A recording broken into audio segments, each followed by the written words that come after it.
前天是短袖短裤，昨天是毛衣秋裤，今天是上身外套下身短裤。重庆的天气真搞笑。把那个鸭腿给。才11块钱。Hello， 大家好，欢迎收看这期视频，我是超小厨。重庆今天又是上身穿外套，下身穿短裤的天气，很长时间都没有吃过水饺了。今天去买了2斤半水饺，60个，半只板鸭腿，中午回去过瘾。弄。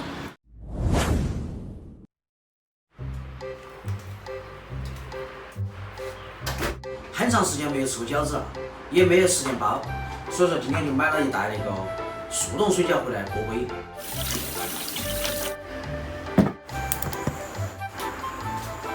加个盖子，水少快些。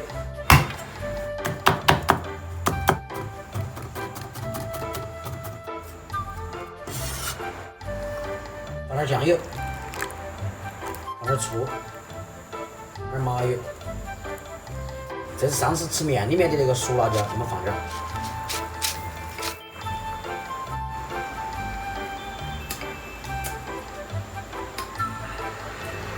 安逸，水开了，我们下饺子。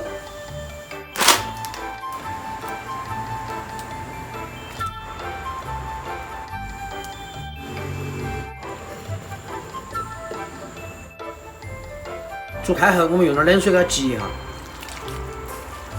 反复3次，大概要煮588秒哈。小，你哈儿不得吃饺子噻20个。你要吃20个？你不是不喜欢吃饺子吗？我最喜欢吃啊。商量下，你哈儿吃10个嘛？不行。出锅。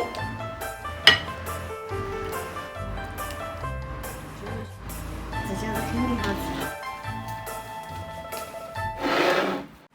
你手里提啥子？买了半个板鸭腿。那刚刚他们不给我看哈？给你闻一下嘛。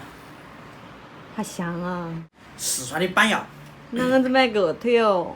它只一个，饺子90万。给大家解释一下，我吃那个大葱跟那个大蒜啊，没有其他原因，就是个人口味比较重。吃葱吃蒜，没南北之分哈。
直接用手吃方便些。